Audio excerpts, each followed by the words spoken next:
banyak ulama yang berani membongkar tentang Al-Quran.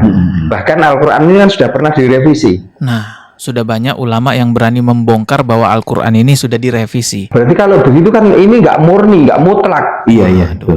Itu sabda Tuhan. Makanya kita sebagai orang Jawa, ikutilah ajaran-ajaran leluhur kita. Dukungan teman-teman membantu channel ini bisa bertahan sampai sekarang di sosial media, maka saya ucapkan terima kasih yang sebesar-besarnya. Semoga Allah Subhanahu wa taala membalas dengan rezeki yang lebih besar lagi. Semoga menjadi pahala jariah bagi siapapun yang ingin berpartisipasi mendukung channel ini agar tetap ada di sosial media. Silahkan scan keris yang ada di layar. Assalamualaikum warahmatullahi wabarakatuh. Semakin banyak orang-orang yang berbicara ngawur tentang agama Islam di sosial media. Kalau kita bisa lihat kan saat ini yang viral-viral itu ada Mama Gufron, ada Abah Aos, ada Hyang Weldo, Saiful Karim, banyaklah pokoknya. Dan tidak ada satupun di antara mereka yang saya sebutkan tadi ditertibkan oleh MUI, diberikan sanksi atau diberikan semacam teguran lah seperti itu. Malah justru orang-orang yang saya sebutkan tadi nama-namanya itu semakin banyak pengikutnya, teman-teman. Dan sekarang muncul lagi nih sosok baru yang mirip-mirip ya, seperti Abah Aos, Abah Setu gitu ya. Nah, ini namanya bukan Abah sih, tapi dia memperkenalkan namanya tuh di sosial media Pak Darno gitu ya. Dia membuat konten dengan judul "Bukan firman Allah, Al-Quran hanya karangan dari manusia". Tuh, coba bayangin. Jelas banget kan judulnya ini, bukan firman Allah, Al-Quran hanya karangan manusia. Ya walaupun di sini ada tanda tanyanya ya, kita bisa lihat ada tanda tanyanya. Tetapi kalau kita simak videonya, ini bukan pertanyaan di dalam video ini, melainkan jelas-jelas ini pernyataan. Artinya Pak Darno ini memang benar-benar menyatakan bahwa Al-Quran itu karangan manusia. Bahkan dia katakan sudah direvisi dan lain sebagainya. Dulu pernah ada juga yang bilang bahwa Al-Quran itu komik ya, seperti komik.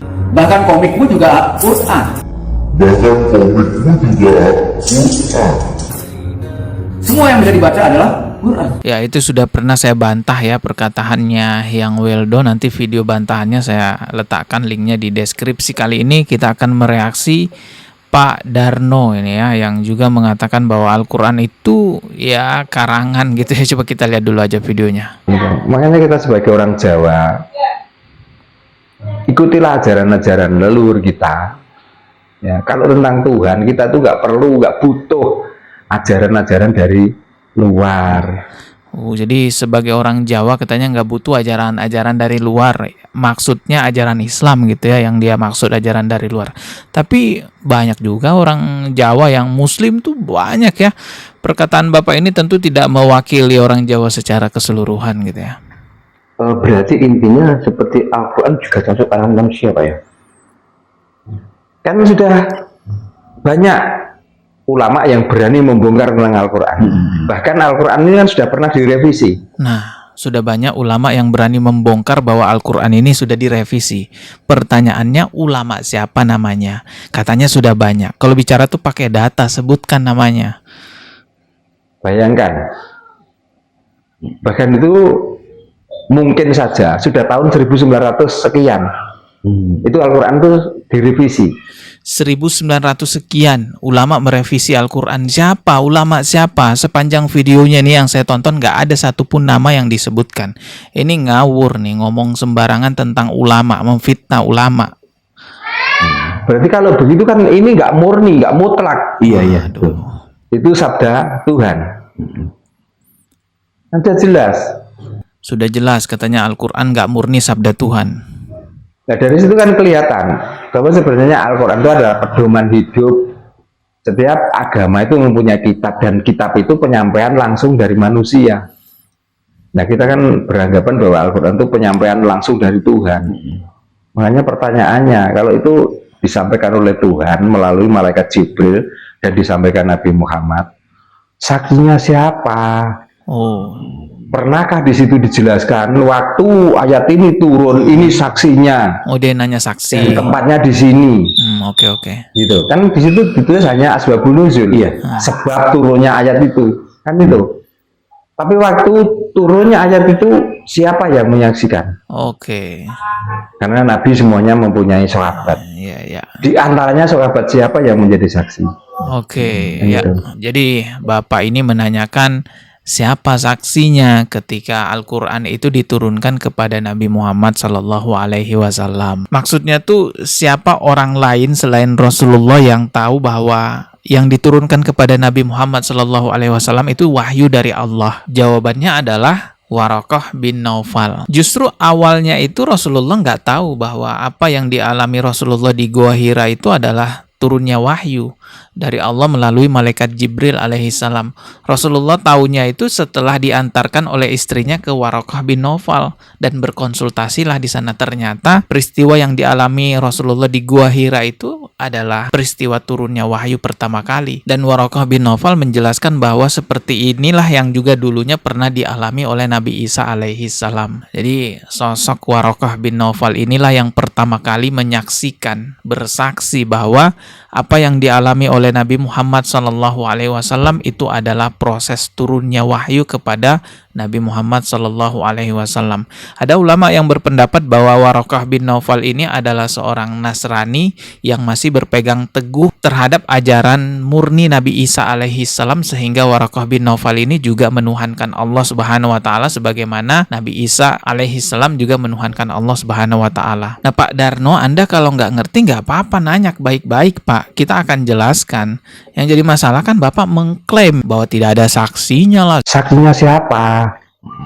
Pernahkah di situ dijelaskan waktu ayat ini turun, ini saksinya? Lalu Anda juga mengklaim bahwa ulama merevisi Al-Quran tahun 900 sekian. Banyak ulama yang berani membongkar tentang Al-Quran. Bahkan Al-Quran ini kan sudah pernah direvisi. Bahkan itu mungkin saja sudah tahun 1900 sekian. Itu Al-Quran itu direvisi. Mana ada, Pak? Bapak coba buktikan ulama siapa yang merevisi Al-Quran, tahun berapa, di mana. Coba buktikan. Kalau nggak bisa buktikan, Bapak fitnah atas nama ulama. Tapi memang sih orang ini kalau saya lihat di sosial media itu konten-kontennya punya sentimen buruk terhadap agama Islam gitu ya. Contohnya ini ya, kita bisa lihat konten-kontennya banyak sekali. Di sini ada kontennya yang judulnya tidak ada azab kubur sebelum malaikat maut datang menjemputmu, simak video ini. Oh, jadi dia bilang nggak ada azab kubur, sama kayak ajarannya Abah Setu itu ya. Lalu kita bisa lihat lagi konten-konten yang lainnya. Judulnya itu memang sensi banget terhadap agama Islam nih. Mengapa hanya Islam agama yang paling usil? Islam katanya agama yang paling usil. Di sini juga ada judulnya nih videonya, untuk apa melakukan sholat? Sholat bukan perintah Tuhan lah. Sholat bukan perintah Tuhan katanya, bukan perintah dari Allah. Banyak lagi nih, ada juga nih ya, ini bahkan pakai kata-kata kasar banget nih. Bodohnya orang yang sudah percaya dengan Tuhan palsu. Waduh. Terus kita bisa lihat nih ya, thumbnailnya pakai gambar orang sholat. Maksudnya apa nih, Pak? Bapak bilang umat Islam bodoh gitu ya, sholat menyembah Tuhan palsu gitu. Coba kita lihat nih videonya ya. Kita itu sebenarnya disesatkan, atau kita itu digelincirkan dengan hal-hal yang tidak jelas. Jadi kalau ikut ajaran agama Islam kita disesatkan, digelincirkan dengan hal-hal yang tidak jelas katanya. Bahasanya sekarang tidak relevan. Ya, kita hanya disuruh untuk percaya, meyakini. Pokoknya tentang kelihatan dan tidak kelihatan, pokoknya kamu harus yakin, kamu harus percaya, dan kamu harus menyembah. Gitu. Terus ada ancaman juga, dikala kamu tidak percaya dan dikala kamu tidak mau menyembah Tuhan yang ajaran Tuhan dari luar itu, lalu kita itu diancam. Ya, nanti Tuhan itu emosi, Tuhan itu marah. Dan pelajaran-pelajaran yang seperti itu. Astagfirullahaladzim, ini fitnah. Padahal dalam agama Islam itu la ikraha fiddin, tidak ada paksaan dalam memeluk ajaran agama Islam. Anda mau menjadi seorang muslim silahkan. Anda mau jadi seorang kejawen ya Pak, ya silahkan. Lakum dinukum waliyadin, untukmu agamamu, untukku agamaku. Justru orang-orang seperti Pak Darno inilah yang memecah belah umat beragama di negara kita, mengatakan bahwa Al-Qur'annya umat Islam itu karangan. Itu Al-Quran itu direvisi. Berarti kalau begitu kan ini nggak murni, nggak mutlak. Iya, betul. Itu sabda Tuhan. Wes angel-angel ya, hati-hati aja lah teman-teman, karena banyak konten-konten aneh tuh ya. Kayak Abu Janda juga nggak berhenti bikin fitnah ajaran agama Islam. Pokoknya hati-hatilah kalau nyimak-nyimak konten di sosial media. Ya syukur masih ada konten kreator yang meluruskan, syukur masih ada konten kreator yang membantah, walaupun kita lihat MUI kayaknya ya begitulah. Kita ketemu lagi di video berikutnya ya, subscribe. Wassalamualaikum warahmatullahi wabarakatuh.